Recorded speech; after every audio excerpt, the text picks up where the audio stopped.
Hello, friends. Robert Bevan here, author of the Caverns Creatures series of comedy, fantasy novels, and short stories. With me is Sam West, and today we're talking about the feat, Elven Accuracy. I was accurate. Yeah, pointy ears too. Yeah. This is a feat from what book was this? I was never talking about everything. This was the book of racial feats. So this is prerequisite elf or half elf. The accuracy of elves is legendary, especially that of elf archers and spellcasters. You have uncanny aim with attacks that rely on precision rather than brute force. You get the following benefits: increase your dexterity, int, whiz, or charisma by 1 to a max of 20. So basically, any of the elves will probably want this if they have an odd of any of those scores. Additionally, it says, whenever you have advantage on an attack roll using dexterity, intelligence, wisdom, or charisma, you can re-roll one of the dice once. You should start, because I don't know exactly how to approach this feat. I don't know if I have a good or bad take on it. I'm just interested. I have a fantastic, well, not take on it, but opinion of it. I think it's amazing. If you're an elf, I mean, I think there's like almost no instances where I wouldn't take this. I, I mean, you not only do you get an ability score bump, you get a wide array of options for that bump. That's nice. Yeah, You're you're looking at me with a face there. What's that? we'll get to it. Okay. And super advantage. I mean, if you there are times you're going to have advantage, and as anyone, and if whatever attack you're doing, be it a bow, a crossbow, or like a spell, use one of these modifiers, then awesome. And if you are building around it, you've probably found ways to create advantage. So even better. Maybe. Okay, here's where I'm at with this feature. I think that it is close, and again, I could be way off. I think it is close in power to the Crusher, Piercer, Slasher trio. I really don't think this is that good. I will say that the modifier bump is very, very relevant in making this text good. And my opinion for this stretches to say, we're lucky. We know lucky is as a force in the game is absurd. We know that feat that lets you re-roll, turn any dice roll into advantage, or in the case of not just advantage, super advantage. We know like it's a really busted feature to be able to turn disadvantage into super advantage. We know that taking the best of 3 can be really good. The reason lucky is really good is it makes any fail chances go away. It says, if I am rolling badly, I can have it roll exceedingly well instead, right? It makes disadvantage rolls absurd, and that is a problem. It's a way that you can mitigate only the rolls you need to mitigate whenever you want to. This is not lucky. This is not close No, to lucky. This is only when you already are doing something well, you augment it with a third dice. How much do I care about the third dice? I think it's going to depend on if I'm a crit fishing build. Maybe then I care about the third dice, because it gives you an extra opportunity to hit the 5% or to crit, right? So you roll your 2 dice, you don't see a crit. Because if you see a crit, this does nothing, right? If you know you're critting anyway, this has no text. So then you can reroll one of the non-crits to try and get that 5%er. So it's a little bit more likelihood on every attack that you crit. Outside of those builds, this is a feat that pushes you to win harder a little bit. So like it's a little bit win more. You already are doing things well. You already have gotten the advantage. How much extra do you need the super advantage? I'd hazard a guess the answer to the question realistically is almost never. I would guess that the advantage is usually good enough to make your misses hit. In the case where you need to see a 20, sure, but that's not going to be the most of the time whenever you're making attack rolls. And for that reason, I just don't think Elven Accuracy can be that powerful. I I miss a lot with advantage. So that super advantage sounds really good to me. And That's fair. I did not even think about crit fishing. So you've already talked me up from where I was. Sure. I'm surprised that you miss a lot when you have advantage. It's horrible. I would probably need to see like a particularly compelling statistical regression to see like, okay, these are my opportunities to hit with advantage. What does one extra die on that look like? And it's different than that, right? Because it's not necessarily you're taking the best of three. You're taking the best of two, re-rolling the worst of them, which is difficult to, in my brain, to conceptualize. You really miss so much with advantage that you would take. Like, how many times do you need the re-roll to matter for this to be worth it? Is this something you're happy to see happen once a session and feel like you got good value out of it? Um, I don't know. I feel like it's gonna be at least twice a session for me. But all right, and that's just where I was at the beginning of this video. Now, you have brought up the crit fishing. Like it didn't even occur to me. All right, I hit. Oh well, I don't need my Elven Accuracy. Oh, but perhaps I could crit instead. Sure. That's that's super exciting. That's one of those things that statistically, in your logical brain, um, you're not going to value this as much. Potentially, having these kind of exciting times is worth it for me as more of a gut player. Sure.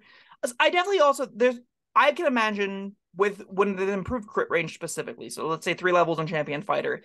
I can see Elven Accuracy, the instances of if I roll a 19 or 20, I crit on either of these 2 dice. Adding a third dice into that factor means of the times I'm not rolling a 19 or 20, I have another opportunity to roll a 19 or 20 that is going to genuinely churn up your crit rate by a lot. I think on the 5%er, it's going to be less impactful overall, but it's still probably fine. This seems like it goes alongside and comfortably in those builds. Compelling reason to play elf over like half orc on those builds, right? I guess you're going to then care about weapon dice sizes, right? So this doesn't affect strength weapons. So you can't be crit fishing with a greatsword, which is normally where you want to be crit fishing because you get more dice. So you have to decidedly be trying to do a crit build that isn't using a 2d6 weapon because you want to care about the dex into charisma. That means you could still just play an elf with the new variant heritage that lets you pick your ability scores to get +2 in strength anyway. And then you go, I don't really care about this ability score modifier. I just want the crit bonus. And in that instance, yeah, okay, I could see that coming together on that sheet anyway. That all I think is probably where this accurately has a home. I don't think outside of that exact scenario, especially on casters, I don't think this is remotely usable. I think it tells you, oh, elves of all kinds like precision. They love making their attacks with advantage. If you're a spellcaster, you're making a single-digit number of those per campaign. So, like, no, this is not something that you put on a wizard or a sorcerer or a warlock or any of the ones that are making. Again, on warlocks, if you're making the charisma of the Eldritch Blast attacks, fine. But if you're not making Eldritch Blast attacks, no, you don't want anything to do with this. So it lends itself specifically to be a martial elf. And if you're a martial elf that's crit fishing, sure. If you're a martial elf that's not crit fishing, that's where I'm like, maybe this is still fine. It's probably not that great. If you can't always turn on an advantage, it doesn't do anything. You have to know you're going to get advantage a lot. You have to then care that your advantage isn't good enough and you want it to be better, and then it's fine. I don't know. That seems like a really convoluted mess of not being worth it on the majority of builds. Yeah, I'm completely the opposite. I think the majority of the builds. All right, this isn't the first feat you want. This maybe down the line when you've got an idea of what you want your build to be, what feats are necessary for that.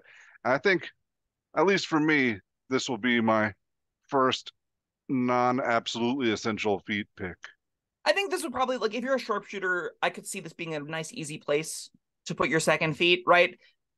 Again, that's definitely contingent on you having the odd score. I definitely think that's a meaty portion of the text. But on those characters, I would say, yeah, as a second feat, I could see Elven Accuracy maybe showing up on those sheets and being fine, and that's probably good. On a sharpshooter, that's I don't put this as like I don't put this in that tier of non-essential. I think this one becomes essential. I don't agree even a little bit. Yeah, I don't think on a I sharpshooter know. this is essential. I think a sharpshooter often isn't going to have advantage on all of their attack rolls. I really think you want to have advantage on all of your attack rolls to make this happen. That normally is coming from one of two places: hiding, which is on a rogue doing sneak attack stuff, and that's not a sharpshooter build, or knocking things prone, and that's a melee combat thing, right? That's where advantage normally comes from, is you put something on the ground and you smash it really, really hard. Wait, That's the easiest. why is a hiding rogue not a sharpshooter build? Because you attack once a turn. and Sharpshooter wants to attack 5 times a turn. If Sharpshooter scales with the number of attacks you make. So the more attacks you make, the more times you hit Sharpshooter in a turn. So like fighters, rangers, things that are making 3-4 attack rolls a turn, they more the Sharpshooter builds. Rogues don't really give a crap about that. They want to see one big hit, and Sharpshooter, like, it's fine on rogues. It's a very fair way to play rogue. It's by no means doing the like busted Sharpshooter nonsense that I think this feats, you know. Yeah, which means Sharpshooter is my first pick on all my rogues. Sure. I think it's on rogues. I think Sharpshooter is fair. I think that is a perfect place where the balance of Sharpshooter hits just right, where it's, you have one big attack a turn and it's going to be big. That's where I like it. I think whenever you're doing the fighter things and the ranger things, and then it becomes oppressive and a problem. That's the only place I've ever seen it be used, because the other rogues that I see play don't tend to value one attack doing a lot of damage. They want to be more of a roguish scoundrel. They want to do the tricky stuff that rogue comes with beyond just one big attack. Yeah, well, we were talking about Elven Accuracy. We stepped away slightly from it. Yeah. I think this, we just mentioned rogues. Rogues do have a very easy time getting advantage on their attack rolls. Maybe this is something you take on a rogue that you don't necessarily have a great feat lineup for. I think this is better than most of the martial feats on rogue. Again, if you're not maybe that might be why I like this so much, because I lean so heavily on rogues. Well, and like if your play pattern is I have advantage every single turn from sneak attack, from cunning action, right? Hiding and attacking and hiding and attacking and hiding and attacking. Yeah, obviously this feat feels a lot better because you're making every attack with advantage. Most tables aren't making every attack with advantage, at least in the early tiers. And in the upper tiers, if you are making every attack with advantage, again, your modifiers are normally stacking up to the point where you're probably hitting most of those anyway. So like, that's where I started to get in this tension territory where I'm like, I don't know how good this could possibly be. If I DM'd more in the upper tiers, I'd probably get a better read on it. Commenters down below, let me know if you've seen this be a menace in the top tiers of play. It feels like it could have text that could lead to that. I'm just skeptical. See, I even like that part of it. Like, it becomes more valuable in upper level play. That's when you've already gotten all the feats you want, and now you got some extra. I didn't say that. I said wiggle room. I could envision a world where that is the case. I also envision where my current stance is you probably are hitting anyway. And if you're probably hitting anyway, I don't think I want to summon character sheet. I'm not probably hitting anyway. Maybe you're just unlucky, Bob. Have you thought about that? Every day of my life, Sam. I'm gonna rate this a tentative 3. It probably is a point enough. I would guess with really great statistical breakdown that it's probably 1 point swing either way. It's probably either a 2 where it is really impacting next to nothing that makes it worth putting on sheets, but there are those niche circumstances where it fits on that 1 power gaming build, or it's a 4. It is actually really good. It does convert a lot of misses to hits. I'd love to hear thoughts in the comments, because this is one I feel a little bit out of my depth on. I feel like I need to sit down and do some math to figure this out. This one's definitely a 4 for me, and I'm almost leaning towards 5. It's just this one. It makes me happy that it exists. If I want a little bit of a extra assurance that I'm going to be effective, and sure. This puts me there. This gives me a warm, fuzzy feeling inside. This is coming from the man dedicated to Ray of Frost, just being like, yes, Wall of Stone, I need it. I need this experience. I need my soap factory. Yes. A craving of being useful. Yeah, absolutely. That's it. All right. Okay. All right, and that's good enough for me. All right. Let us know what you think in the comments. Commenters, viewers. What do you think about Elven Accuracy? Is it unnecessary, or is it as good as I think it is? Let us know your thoughts. And thank you, Sam, and thank you, everyone, for joining us. We'll see you next time. Bye-bye. Thank you for watching. If you found this helpful, informative, or entertaining, I'd really appreciate it if you hit the like button below. You needn't smash it. A gentle tap will suffice. If you want to see more videos like this, subscribe to the channel. And make sure you check out the links in the description, where you'll find my Caverns Creatures series of comedy fantasy novels, Sam's full review of the spell, and other fun things.